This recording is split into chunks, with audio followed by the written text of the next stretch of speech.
Welcome to Headlight Revolution, where we go over some of the latest and greatest lighting technology. In this video, I'm going to show you how to install a set of the brand new Morimoto 4Banger on an A-pillar bracket on your Jeep Wrangler, and then we're going to show you how to install them in the front bumper. So follow me, let's get started. Having a Jeep Wrangler JK in our studio is nothing new. We've installed the Morimoto Super 7 on the headlights before, like in this Jeep that you see here. The Morimoto Super 7 remains one of the best 7-inch round headlights out there. If you want to see a whole bunch of others compared for your Jeep, be sure to check out that video where Chris does a shootout. To save you some time, that Super 7 headlight is one of the best for your Jeeps. Now let's talk about the off-road pods from Morimoto, the 4Bangers. First things first, there's two pod lights that you need to be aware of. The entry level, which Morimoto calls the NCS pod, they use Nichia chips and it's super bright, has the same beam pattern as their higher end model, the HXB or HX Boost. They use an OSRAM chip. Those things are stupid bright. And if you get the beam pattern that is a white wide version, it is the brightest one that we have ever tested here at Headlight Revolution. Now the NCS and the HXB both come in three different beam patterns. They have the wide beam pattern, they have a combo beam pattern, and they have a spotlight beam pattern. All three beam patterns are great, however the one that decimates all is the wide version. 80% or more of our customers buy the white wide version, so that is definitely something to consider, especially if you're going to mount it in something like a fog light. Now if you want to see how these pod lights stack up against the rest of the competitors out there, Chris Nelson does an in-depth review where he compares these against Style Dynamics, Rigid Industries, and so on. So if you want to see how we came to the conclusion of these being the best, be sure to watch that video. Now all of these pod lights and all the driving beam patterns come with either an amber version or a white version. So the higher end OSRAM chips that are used in the HXB 4Bangers, those are a more yellow look. And when you use the NCS 4Bangers, they look a little bit more amber. That's because the NCS uses those Nichia chips. And Nichia chips, they do come in a yellow, whereas the OSRAM chips do not come in a yellow. One thing to note, in all of our testing, the amber versions always came in slightly less than the white versions. That's because the light passing through that yellow lens, it loses a little bit of its luminosity. Since the NCS chip, that entry-level 4Banger, uses a yellow chip passing through the yellow lens, it doesn't quite lose as much lumens. So that is something to consider. Now as far as street legalities go, that NCS chip, if you do mount it at a -3-degree aim, it does become compliant with the latest SAE F3 regulations. Unfortunately, the HXB is not street legal because it's so dang bright. And it's up to you to decide what's more important for your build. Now, what about the reliability? With all of the testing that we have done so far, we have not had any issues. They have an IP69K rating, which means they're totally waterproof. Also, they have a limited lifetime warranty, so they've got to be pretty good. As far as dimming down goes, when you guys are driving at over 4.5 miles an hour, you actually don't lose as much loss of light as you will see in some of our testing or in our other videos. So be sure to note that they don't actually lose but 8% of the brightness when you're driving over 4.5 miles per hour. The last thing to note about these 4Bangers real quick is that they have about a 30% smaller footprint than that of all of the competitors out there. So if you're mounting them in, say, one of the custom brackets on the front bumper in any of your vehicles, they're gonna fit so much better, like an OEM Plus look. So now that you've decided that the Morimoto 4Banger is right for your Jeep Wrangler, let's show you how to do the install. Bear at Morimoto is gonna first install a white wide driving beam pattern in the front bumper. From there, she's going to install a yellow set of combo driving style beam patterns on the A-pillars. All right, now that you know all about the Morimoto 4Bangers, let's get to installing the bracket so we can get it installed on the Jeep. This is a very easy process too, comes with all the hardware that you need.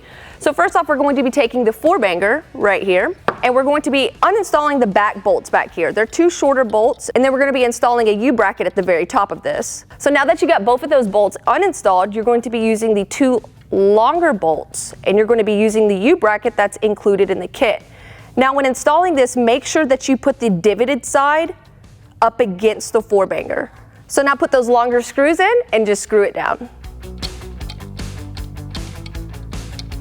So now you're going to take this plastic piece that came inside of the kit. Make sure that the circle side is facing towards the bracketry so you can put the adjustable screw in it at the very end. So now you're going to take your 4Banger and take the bracket and feed it through just like so. When doing this process, make sure that the hole on the top of the bracket lines up with the adjustment hole. And there's also 2 little divots on the very side of your 4-banger. Make sure that they line up and you'll hear a very slight snap. Once that's in, you then can take your other hardware that came in the kit and you're going to be moving on to your spring. This will slide directly in this area right here, like that. And then you're going to be taking your long screw and you're just going to screw it in. And this will help adjust your 4-banger and your fog light housing. Now that you got that screw in there, you're going to be taking a H4 and just tighten that down.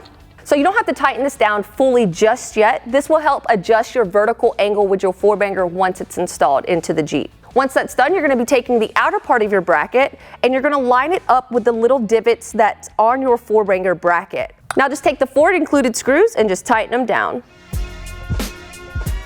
Okay, now that you got those 4 installed, your bracket and 4-banger is fully installed.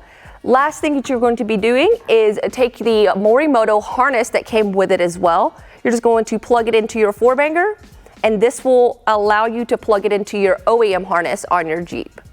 So first things first for the fog light replacement, you're going to be removing the grille on the Jeep. There's 4 plastic tabs on the inside, and then there's going to be 2 on the outer side. All right, now that you have all those pieces out, you can go ahead and continue on removing your front grille. You're just going to be tugging on the very base of the grille, just like so, and do it along the whole base of the grille. And before you fully remove it, make sure to disconnect your OEM turn signals as well. And now that you got both of those disconnected, you can go ahead and set the grille aside. So the next piece that you're going to be removing is this plastic trim piece. It's between the bumper and the main grille as well. You'll just be taking a wedge tool and you're just going to wedge 2 of these bolts out from the grille area. Now that you have both of those plastic clips out, you can just remove this plastic trim piece as well. All right, so next you're going to do is unplug your harness from your OEM harness.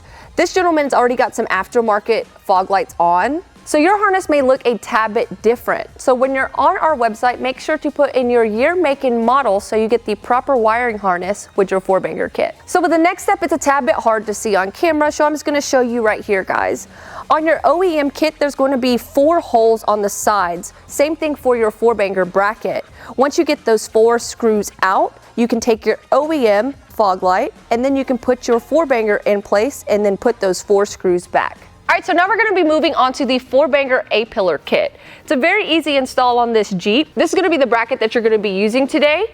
Make sure when you're using this, it lines up properly with the bolts that are on your Jeep already. So on this Jeep, it already has an aftermarket bracket, which will not interfere with the 4-banger kit. We're going to go ahead and unloosen both of these 2 bolts. We're going to take them fully out, just like so. And then just set those aside. And then before you put the 4-banger A-pillar bracket, make sure you're going to be putting this plastic piece right here. And you're going to put it vertically so the wires can route on the very side of the bracket. Just like so. Once you got that plastic piece on, you're just going to line it up with your OEM holes. And then you're going to tighten those back down. Now that you got the bracket on, we're going to be moving to the 4-banger. With this kit, it also comes with a U-bracket. Whenever you're mounting this onto your 4-banger, make sure that the bracket is making a C, just like so. With this kit, it comes with hardware also. You're gonna be getting 1 large bolt, a washer, a nut, and then 2 side screws that will mount up to the side of your 4-banger. So first thing you're going to take is the larger bolt, and you're just gonna slide that right into the area. And then you're gonna take your washer and then your nut. I'm just gonna screw that on. And then we'll tighten it down fully towards the end because we're gonna now mount the 4-banger. So now you can go ahead and just place your 4-banger into the Morimoto bracket. And those 2 existing screws, you're just gonna screw them on the side of your 4-banger. And then you can tighten those down as well. So this basically will just help adjust your vertical angle of your 4-banger.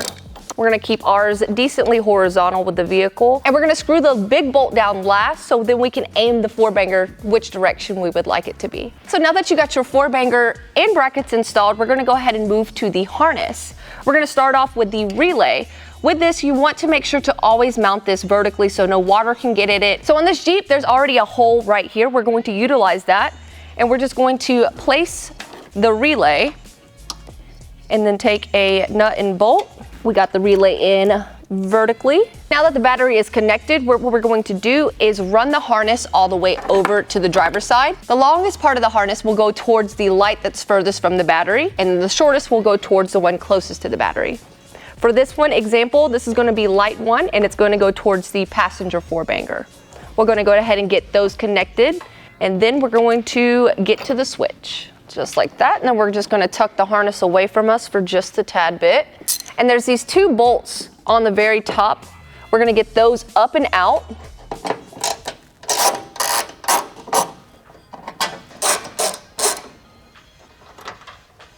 And the purpose for this is so you can run your harness up underneath there and then have it nice and clean. And once that's ran, you just can tighten it right back down. And don't forget, there's that little plastic piece so you can take your harness and just clip it on the very side, so then your harness is just nice and clean right there.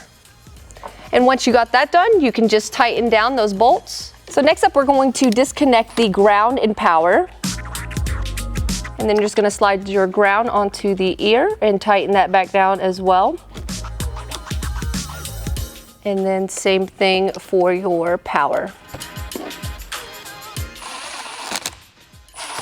Okay, now that you got both your 4-bangers installed, mounted, and the harness ran over, we're gonna go ahead and move over to your Morimoto switch. So there's a couple options when installing this. You could use your OEM grommet that's already in your firewall, or you can use a step bit and use the grommet that is on the harness and run it through it that way. So we're just gonna go ahead with option 1, using the Jeep's OEM grommet in its firewall.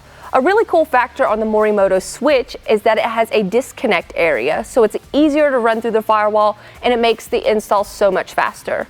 All you have to do is unscrew the barrel connector, and then you can lay your switch aside. So on this Jeep, it's a little hard to see where that grommet is, but the general area will be in the right fender well up against the firewall for this. So we'll take that harness and we're just gonna run it right through the grommet area and then pass it through the firewall. Okay, now that we have the harness passed through the firewall, we're gonna go ahead and pull it through all the way.